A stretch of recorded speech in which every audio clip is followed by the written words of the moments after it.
you all are ready for today's video, because we are going to be looking at real-life interviews with serial killers and people who committed horrific acts of violence. From the son of Sam killer to people faking insanity during interrogations. Let's look at it all only in today's video. Top 10 disturbing interviews with evil people, part 6. Starting off this count. Good morning. Happy Sunday, guys. Wow. I had a crazy night last night, but I'm still here, ready to do some videos. We're going to be, taking a look at some disturbing interviews with some evil people. Right? So, let's go. Down we have Elizabeth Wetlaufer. I've done this, and I'm ready to face it, but I would love to go. Elizabeth Wetlaufer was a Canadian registered nurse for 9 years in southwestern Ontario. In 2016, she quit her nursing job, checked herself into a psychiatric hospital, and confessed to her crimes. Apparently, between 2007 to 2016, she used her powers as a nurse to take the lives of 8 of her patients and injured 6 others. She would do so by giving them lethal doses of insulin. She also admitted to stealing opioids to fuel her personal addiction. After she confessed to the killings, an interview took place with the police, and that's when she confessed her crimes once again, this time in a detailed statement. Apparently, she had voices in her head telling her to kill those patients. Apparently, she's just a fucking psycho, right? Part of me had started to believe that it was... And I guess she couldn't hold it in, and she wanted to be, known for this, right? She didn't want to, have nobody know that she did this. That's why she's confessing, right? The devil. And part of me thought it might be God as a purpose through my life. At first, she believed that this was God talking to her, so she felt okay killing for him. Then later on, she thought maybe it was the devil. On top of that, she claimed that it was a gut instinct telling her that these people needed to be killed. And once she did the deed, she would hear laughter in her chest. Whatever it wasn't a voice in my head, it was a voice in here. And when I would do it, afterwards I would hear like a laughter in my head. She was sentenced to 8 concurrent life sentences with no chance of parole for 25 years. In our 9th spot, we have... What a clown. I got no words for her, right? Robert Durst. Robert Durst is an American convicted murderer and possible serial killer. It all started in 1982 with the disappearance of his wife, Kathy Durst. Obviously, he was the main suspect. Then in 2000, he murdered one of his friends, Susan Berman, and in 2001, he killed his neighbor. And just this year, he was finally convicted for killing his wife. During his interviews and interrogations, he maintained his... Look at that guy. I mean, he got away with it for so long, he probably thought he wasn't ever going to be caught for killing anybody, right? Innocence, claiming that he never did it. But after one of his final interviews, he made a grave mistake. He went to the bathroom and didn't realize that his mic was still on. While in the bathroom, he was talking to himself and basically confessed to the killings. There it is. You're caught.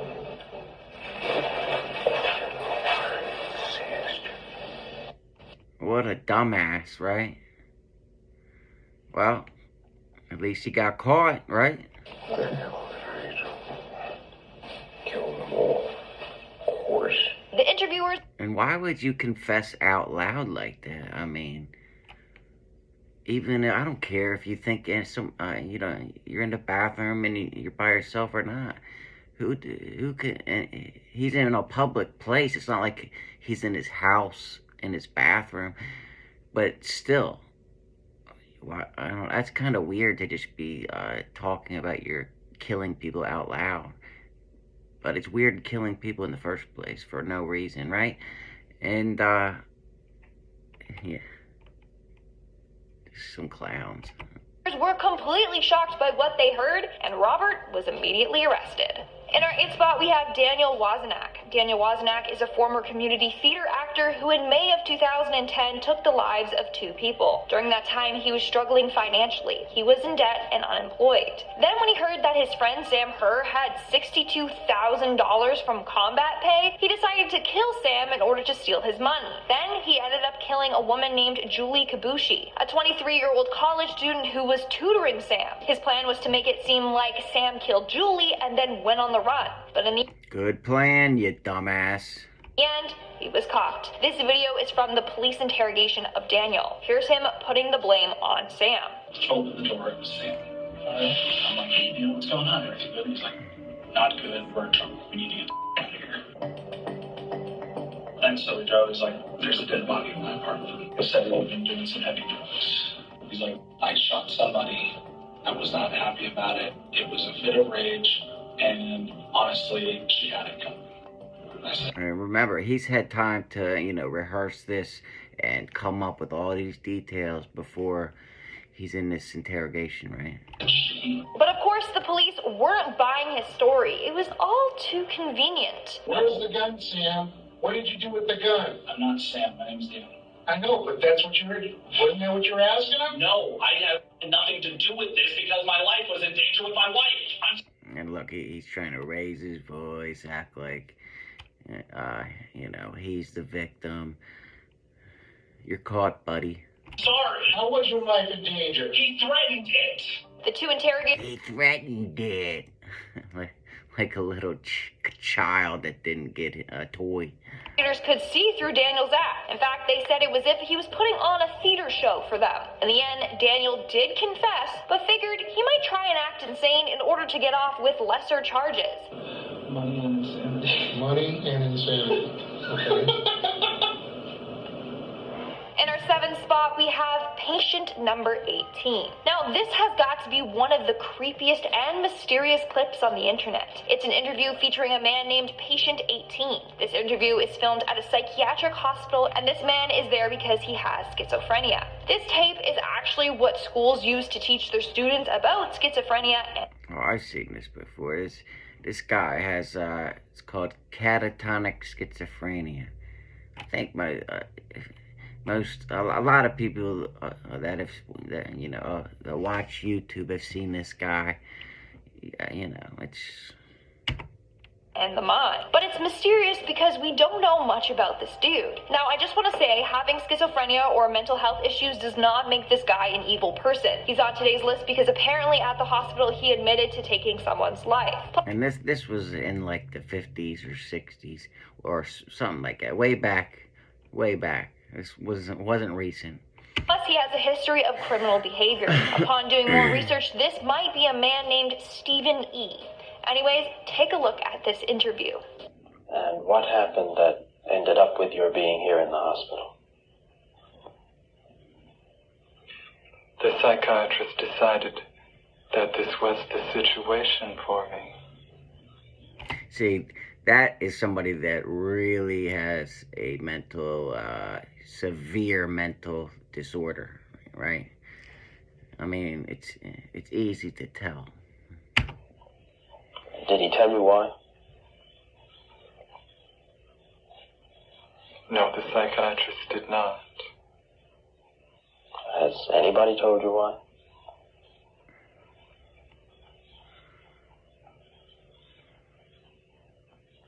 You can't fake that. No. I got chills. I don't know about you. It's quite interesting how he carefully plans out his answers. He's not carefully planning them out, honey. He's got catatonic schizophrenia. He's got a severe mental disorder. Yeah, he might have killed somebody, whatever, but he's really got that disorder. That's just how he is. Plus, no matter what they're talking about, he still shows no emotion. Because he's incapable of showing emotion. I'm not defending him. It's just this guy really is really fucked up in the head. In what way are you different?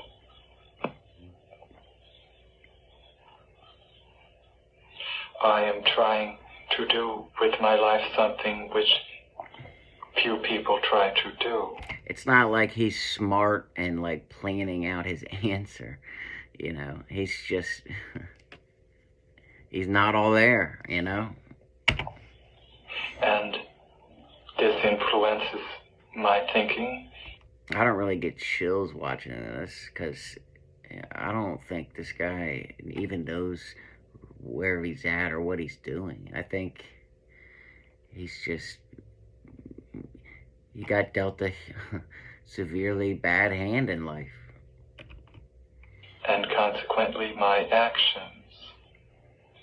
He may seem calm on the outside, but what you can't imagine is everything that's going on in his head. You can tell he's trying hard to stay in control. No, I think she's totally wrong on that. Look that guy up. Just type in catatonic schizophrenia, and that guy will pop up. And let me know in the comments what you think about that guy. But I think she hasn't done her research on that guy or hasn't seen him before. But yeah, he's not like the rest of these guys that are like faking all this shit. As soon as I express... And it looks even creepier because it's from like 70, 80 years ago, you know. Everything from back then looks even creepier. The belief that I do not belong in this hospital, which is a mental hospital, then those who dislike me want to find a worse place for me. Yeah, he's not all there. In our sixth spot, we have Alonzo Perez. In 2016, Alonzo Perez was charged for a series of crimes, including robbery with use of a deadly weapon, attempted murder with use of a deadly weapon, grand larceny, and battery. He was also arrested in connection with the death of Mohammed Robinson. This is footage of Alonzo inside of the interrogation. Yeah, nice Jordan tattoo behind the ear. Some people wonder why you can't get a job when you get... I mean, it's fine getting tattoos. I have plenty of tattoos, but once you get above, you know, the neckline right there, I mean, people aren't going to hire you. That's just common sense. At least that's how I feel. Cell waiting to be questioned. But not much of that actually happens as he manages to escape. First, we see him looking around at the cameras, and then he decides to forcibly remove his handcuffs.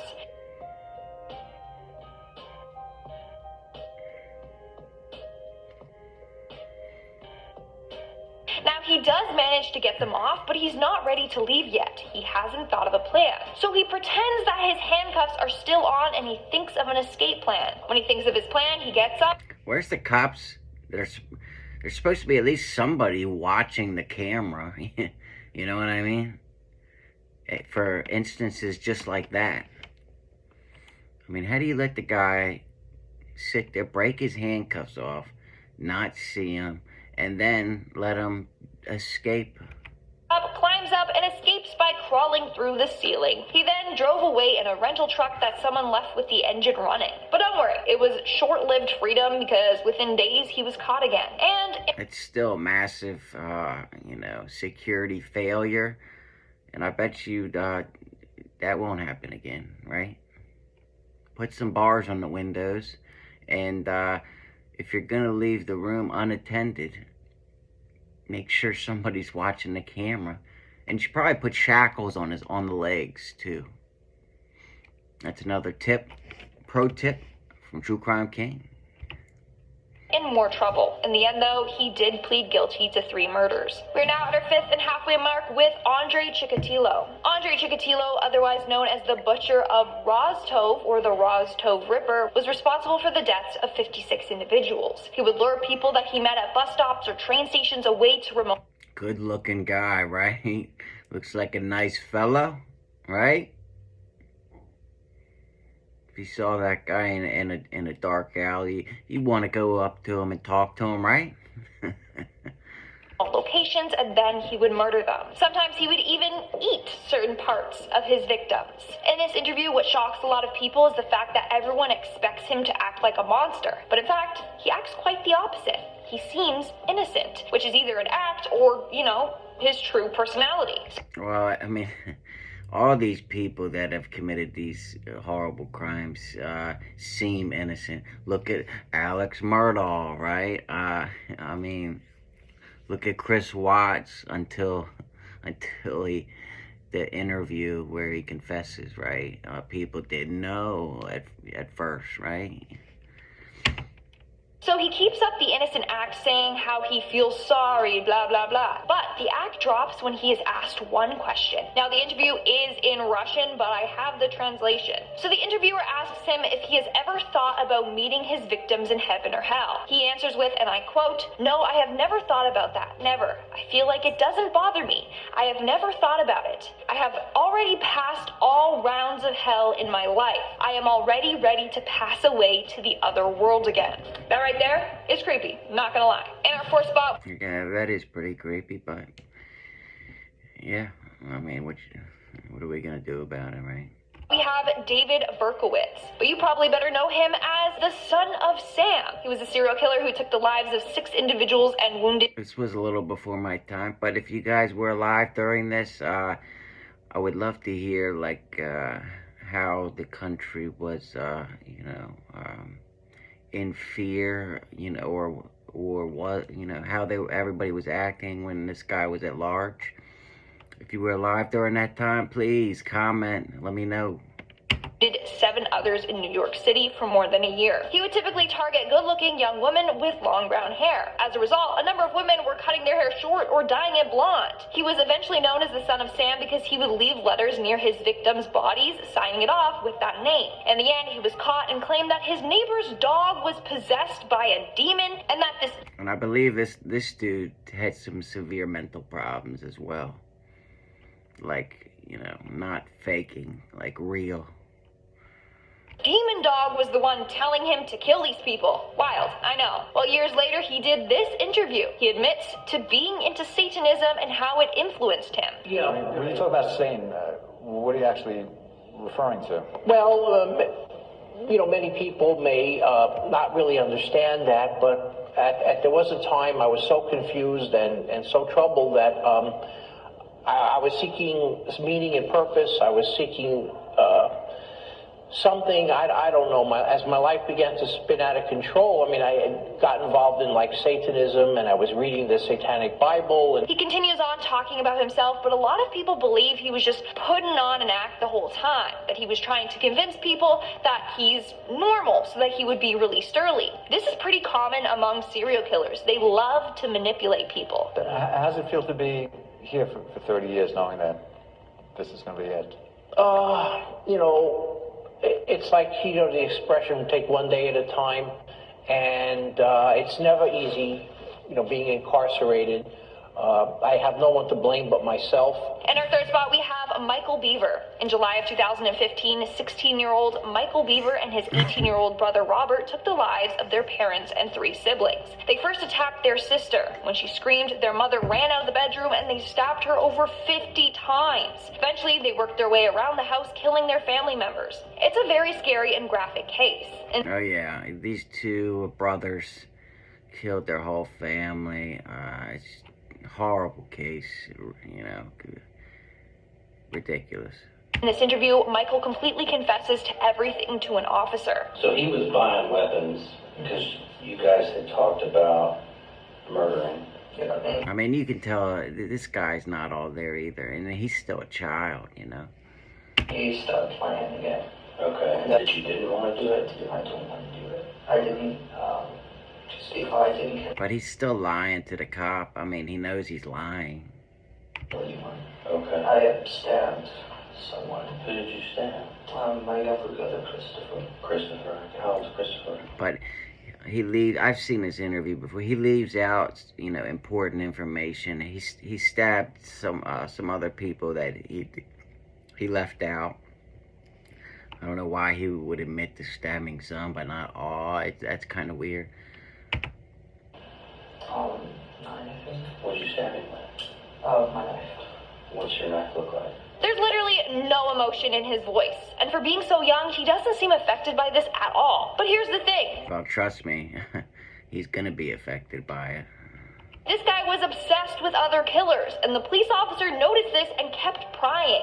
Because you mentioned a couple names are those like serial killers or something? What, like Columbine? Yeah. Columbine and James Egan Holmes. James Egan Holmes is... Damn, see, he knows their middle names, everything. So he was doing some research. And I mean, Jesus Christ, this guy's like, he was like 13 or something. I mean, come on. Yeah, guy that shot at the theater. In Colorado? Yeah, he killed 12 and wow.